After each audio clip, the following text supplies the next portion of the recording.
ओम शांति। बाप दादा मधुबन। आज की मधुर मुरली 25/6/2025। मीठे बच्चे, बाप तुम्हें नई दुनिया के लिए राजयोग सिखला रहे हैं, इसलिए इस पुरानी दुनिया का विनाश भी जरूर होना है। प्रश्न: मनुष्यों में कौन सी एक अच्छी आदत पड़ी हुई है लेकिन उससे भी प्राप्ति नहीं होती? उत्तर: मनुष्यों में भगवान को याद करने की जैसे आदत पड़ी हुई है। जब कोई बात होती है तो कह देते हैं, हे भगवान। सामने शिवलिंग आ जाता है लेकिन पहचान यथार्थ न होने के कारण प्राप्ति नहीं होती है। फिर कह देते, सुख दुख सब वही देता है। तुम बच्चे अभी ऐसे नहीं कहेंगे। ओम शांति। बाप जिसको रचता कहा जाता है, किसका रचता? नई दुनिया का रचता।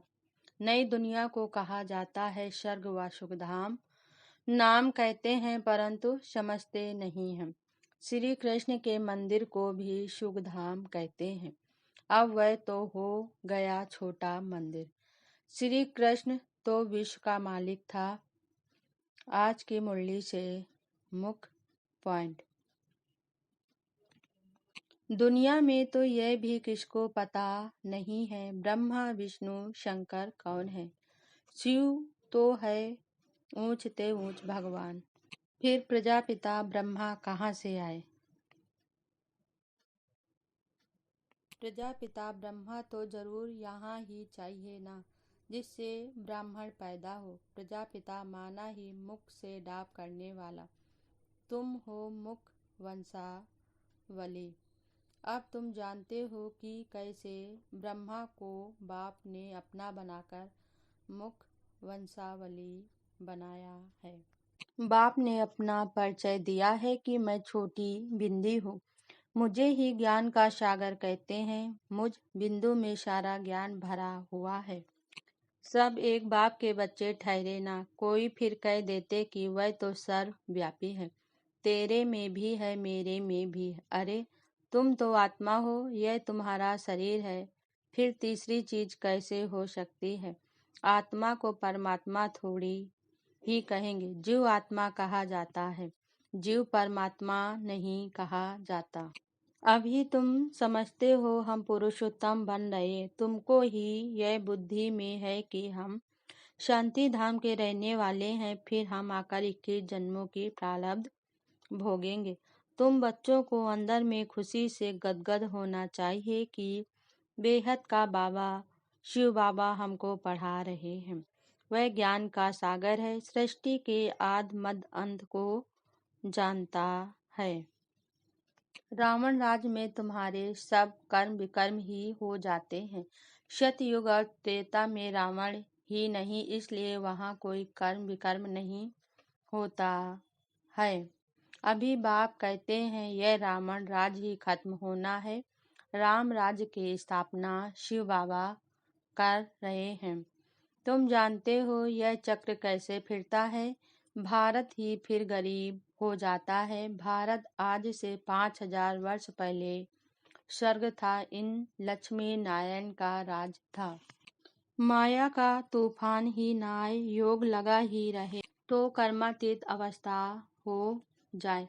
फिर हम यहाँ रह ना सके। कर्मातीत अवस्था हो जाएगी तो फिर सब चले जाएंगे। शिव की बारात गाई हुई है ना। शिव बाबा आए हैं तब हम सब आत्माएं जाएं।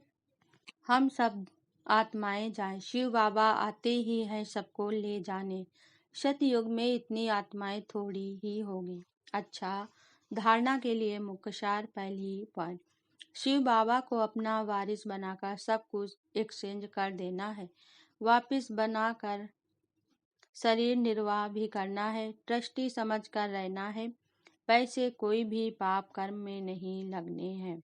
सेकेंड पॉइंट: अंदर खुशी में गुदगुदी होती रहे कि स्वयं भगवान ज्ञान का सागर बाबा हमको पढ़ा रहे हैं। पुण्य आत्मा बनने के लिए याद में रहना है।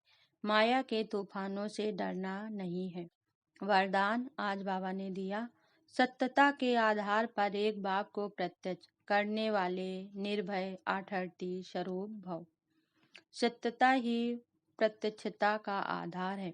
भाव को प्रत्यक्ष करने के लिए निर्भय और आठर्ती स्वरूप बनकर बोलो, संकोच से नहीं। जब अनेक मत वाले सिर्फ एक बात को मान लेंगे कि हम सबका बाप एक है और वही अवकार कर रहे हैं, हम सब एक की संतान एक हैं और यह एक ही यथार्थ है, तो विजय का झंडा लहराया जाएगा। इसी संकल्प से मुक्ति धाम जाएंगे और फिर जब अपना अपना पाठ बजाने आएंगे तो पहले यही संस्कार इमर्ज होंगे कि गॉड इज वन। यही गोल्डन एज की स्मृति है। स्लोगन आज बाबा ने दिया, सहन करना ही स्वयं के शक्ति रूप को प्रत्यक्ष करना है। ओम शांति।